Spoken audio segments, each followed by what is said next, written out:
Terima kasih Anda masih bersama kami di Prime Plus dan sebelum melanjutkan diskusi dengan para narasumber yang sudah hadir di studio, kita akan melihat dulu bagaimana kondisi yang ada di Iran, terutama bagaimana kondisi para WNI yang saat ini ada di sana. Dan sudah terhubung sama kami dari luar studio, Duta Besar Republik Indonesia untuk Iran, Roy Sumirat. Assalamualaikum, selamat malam waktu Jakarta, Pak Roy. Waalaikumsalam, selamat malam Jakarta, selamat sore dari Iran. Baik, terima kasih sudah berkenan bergabung Pak Roy, menjelang buka puasa mungkin untuk Teheran begitu ya. Pak Roy, kemarin Anda mengatakan ada sekitar 329 WNI di sana, kalau saya tidak salah mengutip. Artinya bagaimana kondisinya saat ini? Apakah memang masih bisa beraktivitas normal, kebutuhan makan dan minum ini masih gampang didapatkan begitu Pak Dubes? Ya, begini, kami di Kedutaan Besar tentu terus melakukan engagement dan outreach ya dengan para WNI di kota Teheran dan juga di berbagai kota lain. Sedikit kami memiliki keterbatasan untuk membantu secara langsung bagi WNI yang ada di luar kota Teheran. Namun paling tidak dari berbagai komunikasi yang saya lakukan, baik itu direct ataupun indirect dengan para WNI atau paling juga yang mewakili di beberapa kota, termasuk kota Bandung, itu sebut terbanyak dari WNI, bahwa saat ini diperoleh informasi bahwa keadaan mereka masih aman. Bahkan tidak sedikit yang menyatakan bahwa mereka tidak merasakan dampak so far yang bersifat direct dari adanya serangan-serangan yang dilakukan, meskipun mereka bisa melihat langsung, tapi tidak merasakan secara langsung adanya direct terhadap keamanan dan keselamatan mereka. Oke, ya. Tentu itu hal yang patut kita syukuri untuk kemudian masih bisa melakukan aktivitas. Pak Dubes, sebetulnya untuk fasilitas yang terkena dampak dari serangan, apakah ini memang dekat dengan pemukiman misalkan atau mungkin kantor-kantor pemerintahan atau bahkan KBRI mungkin, Pak Dubes?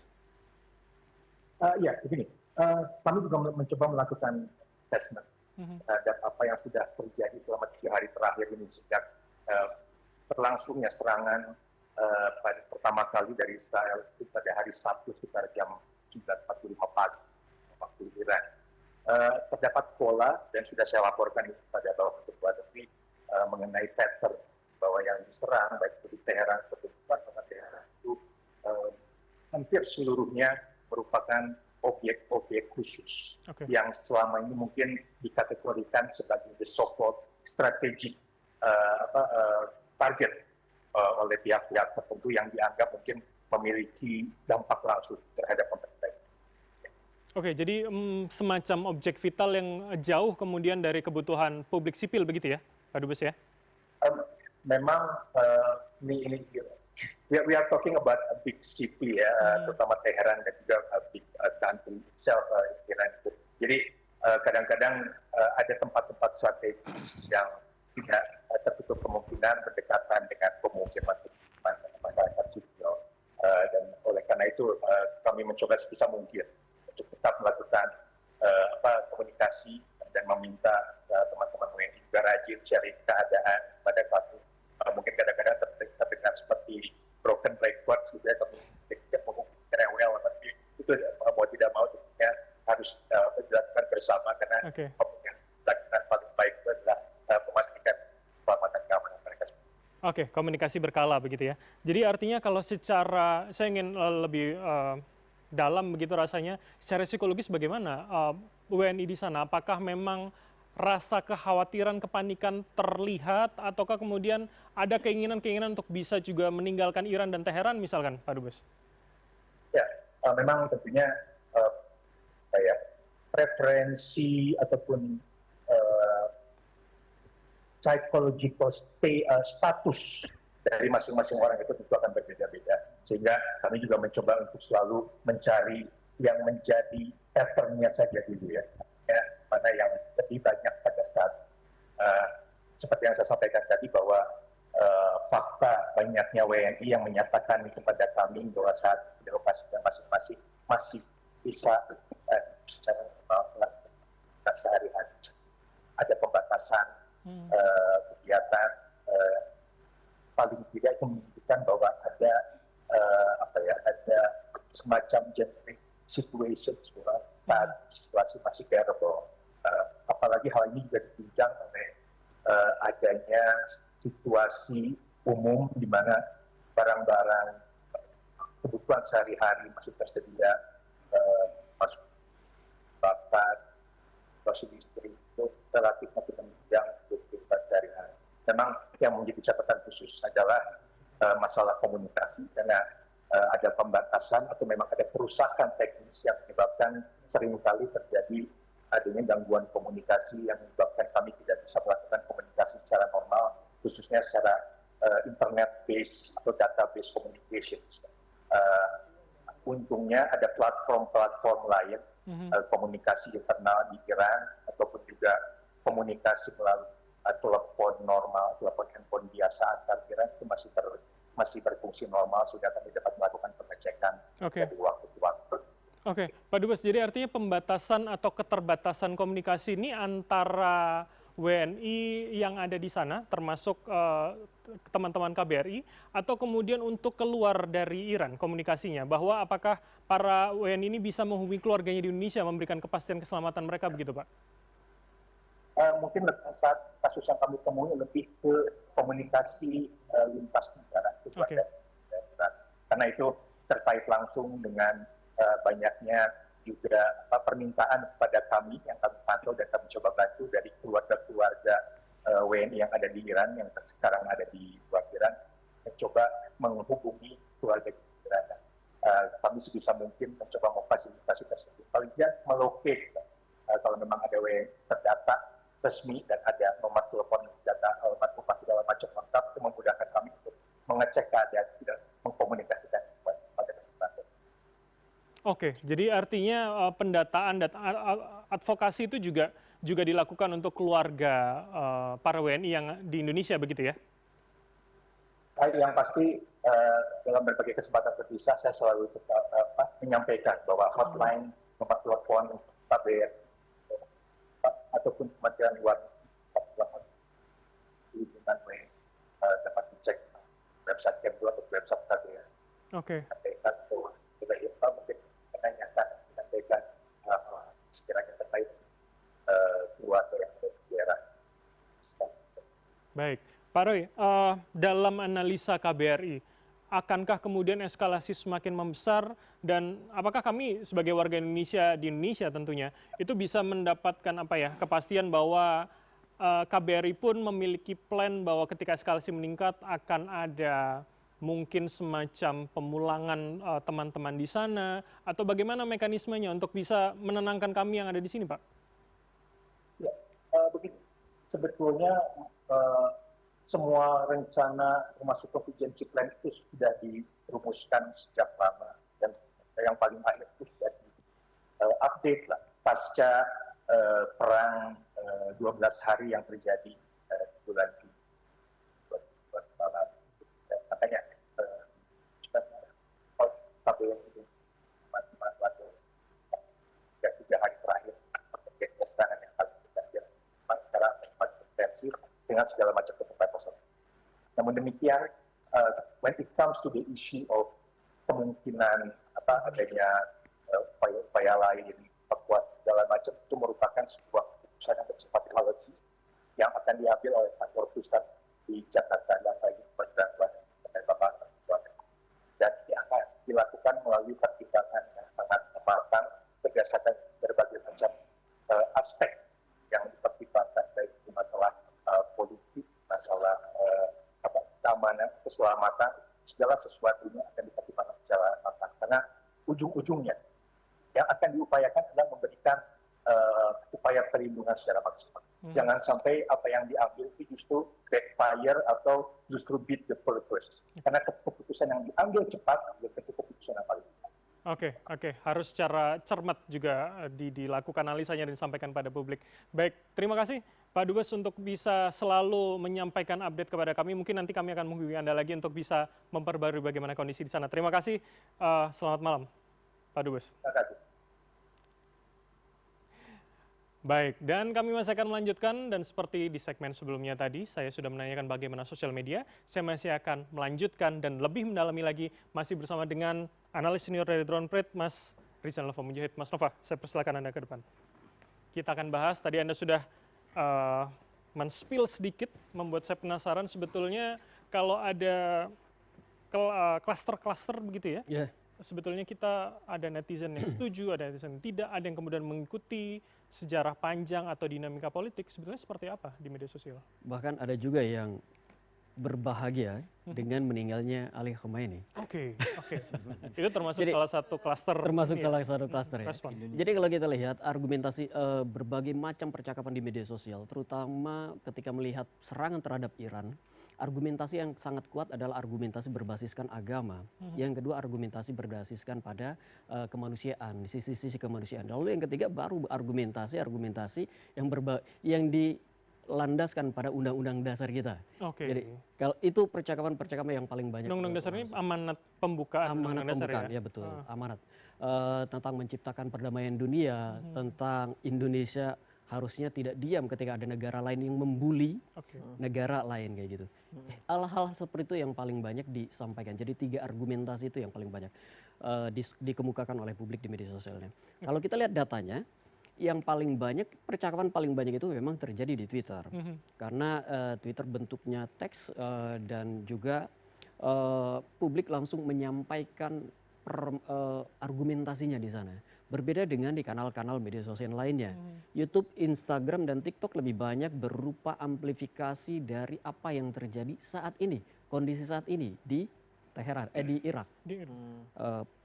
Update-update terkini tentang apa yang terjadi di perang di Irak. Tapi source-nya adalah media konvensional. Source-nya media sosial justru. Oh, media sosial. Oke, oke. Gambar misil yang berjatuhan dan itu kan direkam oleh netizen di luar ya. Ini percakapannya saya tangkap hanya dalam bahasa Indonesia dan hanya dalam 48 jam, jadi 28 sampai tanggal 1. Jadi video-video amatir warga di Teheran atau Iran secara keseluruhan, itu yang kemudian dipotret dan kemudian menjadi bahasan di sosial media Betul, kita. itu banyak sekali dan banyak yang kemudian mengomentari video-video itu. Terutama di kanal-kanal yang basisnya adalah video ya, TikTok, lalu yang kedua yang paling banyak juga tentu adalah Instagram kayak gitu. Tapi total interaksinya ternyata TikTok paling tinggi ya? Paling tinggi, 131 juta. TikTok paling tinggi karena saya kira video yang diunggah oleh publik, oleh netizen di media sosial di Iran atau di Israel sekalipun, atau di Arab atau di Oman, dan di daerah-daerah yang dihujani bom ya oleh Iran, itu kan video durasi pendek-pendek, Iya. hanya menampilkan misil yang lewat kayak gitu, lalu ledakan yang terjadi, lalu tentu saja di situ ada kepanikan dan sebagainya. Nah itu yang banyak sekali menarik perhatian publik.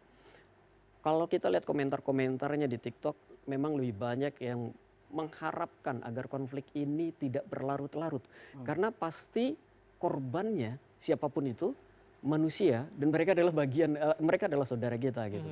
Di TikTok sebagian besar begitu. Berbeda dengan di kanal media sosial Twitter misalkan. Kalau di Twitter justru argumentasinya, diskusinya terasa lebih keras. Ada argumentasi berbasiskan pada agama itu saya tadi bilang. Itu pun terbagi-bagi lagi. Ada yang bersyukur Ali Khomeini meninggal.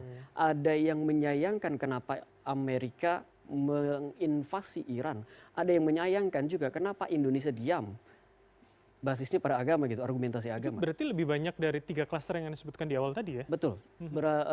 Percakapan hampir semuanya berasal dari 3 klaster itu. Nanti kita akan lihat klasternya itu terrepresentasi pada sentimen nanti kita Oke, lihat. baik. Kita geser terlebih dulu slide-nya. Kita akan lebih dalami lagi. Nah, kalau kita lihat tren percakapannya, karena saya memotret hanya 48 jam, bukan 36 jam malah.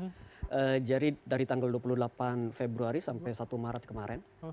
Percakapan paling tinggi tentu saja sesaat setelah kabar bahwa Ali Khomeini meninggal.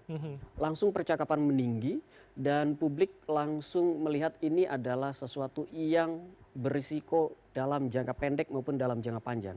Publik langsung memberikan analisa ekonomi, dampaknya bagi Indonesia apa. Belum lagi kemudian ada penutupan Selat Hormuz, dampak ekonominya bagi Indonesia bagaimana. Terutama minyak. Terutama minyak, iya. Yang lucu-lucunya kan kemudian dihubungkan dengan MBG kayak gitu kan. Oke, publik menghubungkan secara jauh begitu? Daripada mengurusi Iran, kira-kira ada keinginan Indonesia, Pak Prabowo untuk menjadi penengah ya. Iya, mediator. Publik kemudian mempertanyakan, Oke, tidak bermasalah Pak Prabowo dengan Iran, dengan negara-negara di dunia di Timur Tengah sana. Tetapi bagaimana, sekuat apa Pak Prabowo Indonesia di mata Amerika? Apakah itu akan berterima? Itu satu argumentasinya. Kemudian argumentasi berikutnya, daripada membuang-buang energi untuk menjadi ke sana gitu, untuk menjadi penengah, udahlah mending urusi MBG Dalam saja. negeri, ya, Urusi permasalahan Oke, permasalahan dalam saya negeri dalami. saja. Jadi kalau kita membulatkan dua masalah tadi, Ya, satu adalah menginginkan Indonesia memiliki peran, ya, harus segera bergerak, tapi satu betul, lagi adalah menyelesaikan PR dalam negeri. betul. Mana yang lebih besar pembahasannya? Pembahasannya saat ini kalau kita lihat memang justru yang lebih banyak itu yang kayaknya menunggu apa yang akan dilakukan oleh Indonesia. Pergerakannya, Pergerakan turut Indonesia. sertanya.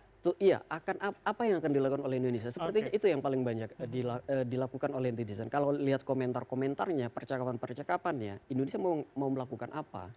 Karena sedikit sekali yang percaya Indonesia akan bisa menjadi penengah untuk konflik Iran. Atau mengambil jalan sebagai mediator tadi. Betul, menjadi Baik. penengah atau mediator ya. Tahan dulu, Mas Fuad. Komentar Anda apa? Ini ternyata banyak yang mengaitkan isu dalam negeri juga gitu loh. Iya, tadi saya mencatat yang disampaikan Mas bahwa sebetulnya kalau kita melihat secara komprehensif tadi ada nggak cuma yang negatif tapi ada juga positif, bahwa di situ ada tentang pentingnya amanat nasional dan amanat Undang-Undang Dasar 45 tadi. Sebelum itu saya ingin menyampaikan tadi sebetulnya ada yang belum saya sampaikan secara utuh, bahwa meskipun BOP dan serangan Iran itu terpisah, tapi secara geopolitik itu saling terkait, dan kita memahami bahwa ada aspirasi dan suara dari ormas-ormas Islam ataupun orang lain ataupun di media sosial bahwa ini BOP sudah kehilangan moral dan saatnya Indonesia keluar dari BOP. Tapi pemerintah melihat itu sebagai sebuah masukan yang konstruktif, masukan yang kritis, sebagaimana disampaikan Pak Kiai Marsudi tadi, itu sebagai bekal agar kita bisa, kalau bahasanya Pak Kiai tadi, bisa menarik jaipongan. Itu justru sebetulnya masukan-masukan itu menambah bahwa Indonesia berperan di situ itu kita ingin menyelesaikan secara bilateral, secara juga multilateral juga, bahwa secara bilateral kita punya hubungan yang dekat dengan Iran, tapi secara multilateral Indonesia ingin berkontribusi, tentu saja berkontribusinya itu tidak secara sendirian. Pak Presiden dan pemerintah menyadari bahwa Indonesia itu middle power, Indonesia itu bukan super power. Indonesia berbeda dengan Amerika yang bisa melaksanakan sendiri. Oleh karena itu sebagai negara yang middle power, Indonesia menawarkan mediasi ini tentu dengan mekanisme-mekanisme bilateral dan multilateral, misalkan dengan kedudukannya Indonesia bisa mendesak UN untuk menerapkan gencatan senjata. Terus juga Indonesia bisa mendesak negara-negara yang lain untuk solidaritas ke Iran. Indonesia juga menggunakan kedudukannya sebagai presiden di Dewan HAM itu agar menerapkan sanksi HAM dan memberikan talking point ataupun sesi khusus untuk membahas serangan Amerika terhadap Iran. Baik, tapi kalau kemudian Anda juga tadi menyebutkan apa yang disebutkan Kiai Marsudi, bahwa ya itu bisa jadi bergen daya tawar Indonesia, baggage yang dibawa ketika melakukan mediasi, bahwa rakyat saya, mayoritas Islam ini ternyata meminta untuk keluar jika perang masih berlanjut, tidak ada ceasefire. Apakah itu sebenarnya terfikirkan pula, atau memang itu akan bisa dijadikan rencana pula oleh Pak Presiden? Ini kan seperti yang disampaikan, saya sering menyampaikan bahwa BOP ataupun aspirasi masyarakat itu kan harus dikombinasikan. Kita kan harus membuat balance antara kepentingan nasional dan kepentingan internasional. Dan keterlibatan Indonesia di situ itu kan tidak melupakan keterlibatan dan kedekatan pemerintah dengan negara-negara yang lain. Buktinya Indonesia tetap aktif di BRICS, Indonesia dekat dengan Cina, Indonesia dekat dengan Rusia, Indonesia bergandengan tangan dengan Pak Presiden sangat akrab dengan Emmanuel Macron yang tidak mau bergabung dengan BOP juga. Jadi di situ itu kita menyeimbangkan bahwa dalam dunia yang anarkis sekarang itu dengan ada sosok seperti Trump, kita harus memainkan diplomasi secara canggih karena kita tidak bisa menghentikan konflik di dunia ini dengan perang dilawan dengan perang. Kita untuk menciptakan perang itu kan harus menawarkan peace dan diplomasi. Menjadi teman untuk semua itu menjadi tepat? Iya, karena Pak Presiden kan sering menyampaikan bahwa 1,000 friend is to few dan one enemy is too many, seperti itu. Bahwa Pak Presiden kan melihat bahwa kita perlu menggalang kolaborasi dan kerjasama dengan kekuatan manapun untuk tujuan yang lebih baik dan tujuan perdamaian dan kemanusiaan. Oke, pun untuk kepentingan nasional Indonesia ya, seperti Mas Hasib sampaikan tadi. Kita lanjutkan dulu slide berikutnya, boleh bergeser? Oke, ini yang biasanya saya paling suka slide-nya, soal emosi. Jadi, wah ini ternyata angernya yang paling besar, 20%. Betul, banyak yang marah-marah terhadap sikap Indonesia yang dinilai kurang keras terhadap Amerika atau Israel. Oke, marahnya ke Indonesia, ke Irannya, atau malah ke Amerika? Ke Indonesia, Pak. Malah ke Indonesia? Ke Indonesia. Kemlu dinilai terlalu lunak dengan tidak menggunakan kata mengutuk. Oke. Presiden Prabowo dinilai terlalu naif dengan ingin menjadi mediator dan seterusnya. Jadi publik melihat ini ngelihatnya, saya tadi percakapan dalam bahasa Indonesia ya. Jadi yang ditangkap adalah percakapan murni orang Indonesia kayak gitu. Ya, kalau kelihatan seperti itu, publik marah itu karena dilihat Indonesia kurang aktif dalam menegakkan, katakanlah tidak membela, tidak membuli gitu, agar tidak membuli. Negara-negara itu jangan sampai membuli yang lemah, seperti itu. Belum lagi Indonesia itu ada di BOP, dan ketika Indonesia tidak mampu memberikan masukan kepada Amerika dan Israel yang sekarang terlibat dalam perang itu, kemarahan itu menjadi semakin menjadi-jadi. Oke, itu menjadi salah satu instrumen dari mayoritas kemarahan ini tadi. Betul. Lalu kalau kita lihat yang kedua adalah percaya. Tapi sebenarnya ini adalah negatif kepercayaannya. Negatifnya apa? Itu tadi, tidak yakin kalau Indonesia, Pak Prabowo bisa menjadi mediator. Tapi mungkin tadi disampaikan kurang lengkap ya, bahwa menjadi mediator bukan sebagai single fighter gitu, bukan tidak Indonesia sendiri, tetapi harus ada kerjasama multilateral seperti itu. Itu mungkin yang menjadi informasi tidak lengkap itu yang menjadi ketidakpercayaan publik terhadap narasi Indonesia menjadi mediator. Lalu yang ketiga adalah antisipasi. Antisipasi ini apa? Isinya adalah harapan agar Indonesia segera membaca bagaimana kondisi ekonomi dalam beberapa hari ke depan, lalu mengambil langkah-langkah yang cukup signifikan untuk Indonesia dari sisi ekonomi. Ini kepentingan nasional, pada antisipasi. Lalu yang kedua adalah bagaimana tentang WNI yang ada di Timur Tengah. Bagaimana apa yang harus dilakukan oleh kementerian, apa yang harus dilakukan oleh kedutaan dan sebagainya. Sekaligus juga berdoa agar WNI kita di sana selamat dan perang segera mereda. Oke, menarik. Saya ke Kiai Marsudi dulu. Saya minta komentarnya, Kiai. Jadi angernya marah, tapi ini menarik, marahnya ternyata ke pemerintah Indonesia, bukan ke Amerika atau Iran yang sedang berkonflik. Begitu, apa tanggapan Anda? Bahwa bangsa Indonesia atau yang anger ini tinggi 20%, itu sesungguhnya lagi menaruh harapan sekali. Ekspektasinya tinggi, bagaimana sih kalau bisa stop war. Segeralah ini, jangan sampai perang terus, tapi intinya juga tidak cukup di sini. Intinya di mana? Palestina merdeka. Nah ini intinya. Usaha yang dua ini yang tadinya cuma Palestina merdeka, sekarang menjadi ditambahi kerjaan adalah untuk bagaimana stop war, dan diarahkan ke diplomasi, diarahkan untuk duduk bersama, untuk berdiskusi sebagaimana sejarah Indonesia zaman dulu juga ngalami begitu.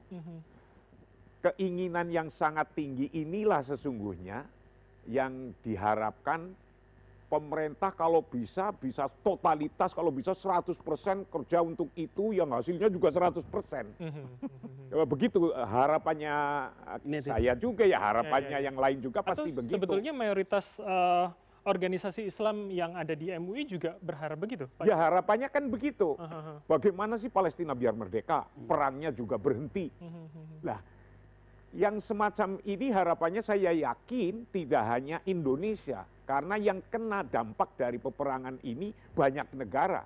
Banyak negara kena dampak ekonominya dan selanjutnya. Maka keluar jadi 20% ini yang harapannya sangat tinggi. Nah, maka kita pun mengharapkan totalitas presiden untuk bisa jadi mediator dan bisa mendudukkan bersama, bisa nyetop perang. Itu harapannya masyarakat yang diwakili oleh 20% ini sesungguhnya itulah. Untuk itu harapan saya selain Presiden melaksanakan yang dengan sekuat tenaga, juga bangsa atau kita sebagai masyarakat punya minimal pikiran begini. Presiden melakukan dengan sekeras-kerasnya, tapi juga kalau belum bisa ujug-ujug tercapai dalam hari ini atau besok dalam waktu yang sesingkat-singkatnya, itu tidak tercapai semua yang diharapkan, maka ya dasarnya ma la yudroku kulluh, la yudroku kulluh. Sesuatu yang tidak bisa diraih 100%, maka jangan tinggalkan. Jangan tinggalkan semua. Ini bagaimana? Ya harusnya maka usaha terus lah gitu kira-kira. Ajaklah mereka to stop war, to make Palestine free, freedom. Oke, ini menarik. Bicara soal kesabaran tapi mendesak pemerintahnya tidak berhenti pula, artinya begitu ya? Iya. Iya, terus kan, biar bergerak, mesin itu biar bergerak. Maka ketika ada desakan, mesin itu bergerak, motor mobil itu bisa lari, karena kan ada desakan-desakan. Ada mobilisasi yang bergerak. Nah kalau tidak ada gerakan kayak gini, ya mungkin saja kurang ampernya kurang naik lah gitu. Tapi saya yakin Presiden Republik Indonesia Prabowo lagi sungguh-sungguh untuk melaksanakan ini. Oke, jadi kita bersabar dan waktu yang akan menjawab tentunya begitu ya. Kita geser dulu slide-nya, kita akan dalami lagi.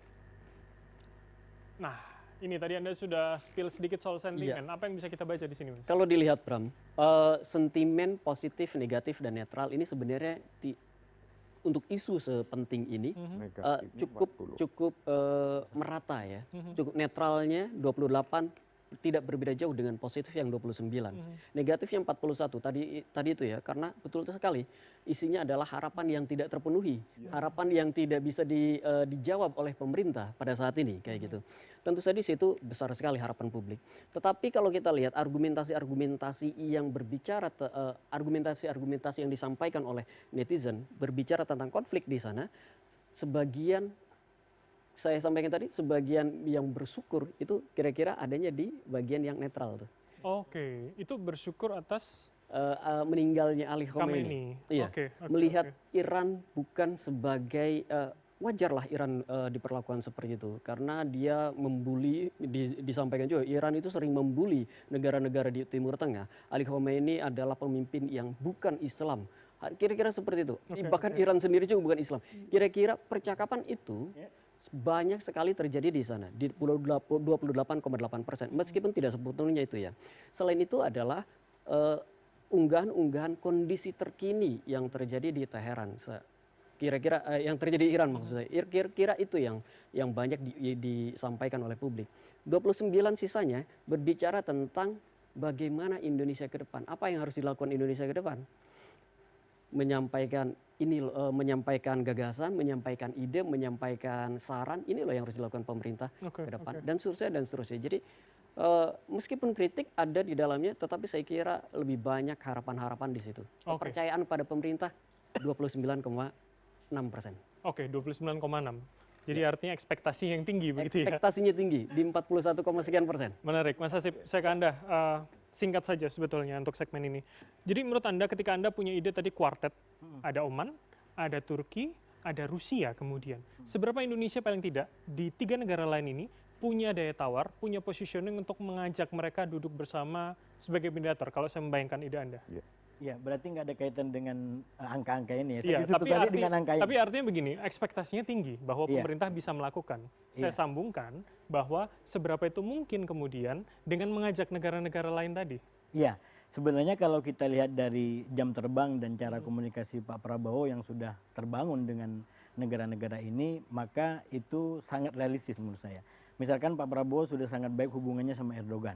Itu bisa kita lihat dari perjumpaannya berkali-kali baik di sana ataupun di sini ya, dan itu besar sekali sambutannya. Belum lagi juga Pak Prabowo dengan Putin, Rusia, yang itu juga berkali-kali sudah dilakukan. Pak Prabowo juga dengan katakanlah dengan Trump yang itu sudah banyak. Dan menurut saya kalau dikaitkan dengan ini semua, memang menjadi tugasnya Mas Fuad nanti di KSP dan yang lain untuk memberikan kayak semacam penjelasan lebih holistik, lebih menyeluruh. Karena kalau kita baca hasil daripada ini, saya menyebutnya mungkin kayak hasil potret terhadap potret. Kan yang dipotret adalah percakapan, itu potret tersendiri, lalu dipotret ulang oleh masnya ini. Jadi potret atas potret gitu. Nah, salah satu ciri khas daripada apa namanya sosial media ini adalah parsialitasnya. Jadi misalkan Pak Prabowo lagi sama Trump, itu kemudian difoto lalu disebar, ya ini teman dekatnya. Dia melahirkan narasi, padahal peristiwa utuhnya kata Mas Fuad tadi, Pak Prabowo juga dekat sama Putin, Pak Prabowo juga dekat sama Erdogan, Pak Prabowo juga dekat sama Macron, Pak Prabowo juga dekat sama yang lain. Nah, itu tidak akan pernah tercapture di dalam satuan potret ini. Dan sekali lagi sentimen yang terbangun akhirnya berdasarkan satuan-satuan foto yang disebarkan. Walaupun memang apa namanya kelebihan dari sosmed menurut saya adalah kontinuitas. Jadi ini diskusi yang akan panjang, kalau cuma 2 hari mungkin kalau diambil lagi besok berubah lagi arahnya. Karena sekali lagi ini dinamis ya. Buku yang tanpa akhir. Sosial media adalah buku yang tanpa akhir, dan mengambil kesimpulan di tengah itu bisa jadi juga sebuah konklusi yang sangat-sangat terbatas. Jadi kalau untuk diambil sebuah kesimpulan menurut saya juga kurang sesuai dengan karakter sosial media yang kontinu. Misalkan status kita sekarang di Facebook atau di Twitter itu lanjut entah sampai kapanpun gitu. Kalau kita menggunakan lebih holistik, ya yang sejati mestinya dari awal sampai end ini. Oke, dari situ konklusif gitu. Tapi kan itu bukan sosial media. Itu namanya sudah menjadi buku. Itu namanya sudah menjadi sebuah kitab gitu. Tapi kalau kembali pada pertanyaan saya, seberapa kemudian rasional mengajak bicara 3 pemimpin negara itu? Kalau rasionalitas itu kan artinya dibangun dari berbagai macam komponen. Artinya juga ada nilai, ada kepentingan dan lain sebagainya. Itu rasionalitas. Gitu. Kalau saya justru dengan nilai-nilai dan keadaan yang saya bilang tadi, bahwa perang ini sudah berdampak kepada banyak negara, bukan hanya 1-2 negara, maka memang kepentingan untuk deeskalasi sekarang kepentingan kita semua. Sesuai dengan temuan tadi. Jadi kita ingin ini segera tidak berdampak. Cuman karena tidak dibaca misalkan secara utuh, maka seakan-akan bertentangan. Misalkan tadi, publik sangat khawatir dengan dampak ekonomi. Lalu kemudian ini bertentangan dengan inisiatif untuk melakukan sebuah mediator. Padahal mediator diharapkan agar kepentingan nasional terselesaikan. Gitu. Jadi ini parsialitas yang menurut saya tugasnya lagi-lagi Pak Fuad gitu. Kita nggak punya wewenang di situ. Dan Presiden dengan seluruh pembantunya menurut saya tugasnya untuk tidak henti-henti menyampaikan ke publik bagian-bagian yang sudah dilakukan dan perlu juga disampaikan ke masyarakat. Karena the endingnya, Mas Iqbal, menurut saya ini keinginan baik menurut saya, kehendak baik juga dari publik. Intinya publik tidak ingin ini berdampak kepada kita. Publik juga tidak ingin perang ini berkelanjutan. Nah, cuman kalau tidak dibaca secara utuh, maka seakan-akan bertentangan di antara satu pendekatan dengan cara yang mau ditempuh. Ini Anda melemparkan PR-nya pada Mas Fuad dan teman harus. Untuk formulasi publik. Kalau dalam bahasa Arab disebut waliul amri. Bahasa Indonesianya apa itu? Waliul amri. Bahasa Indonesianya? Bahasanya adalah penanggung jawab. Dia adalah pemerintah.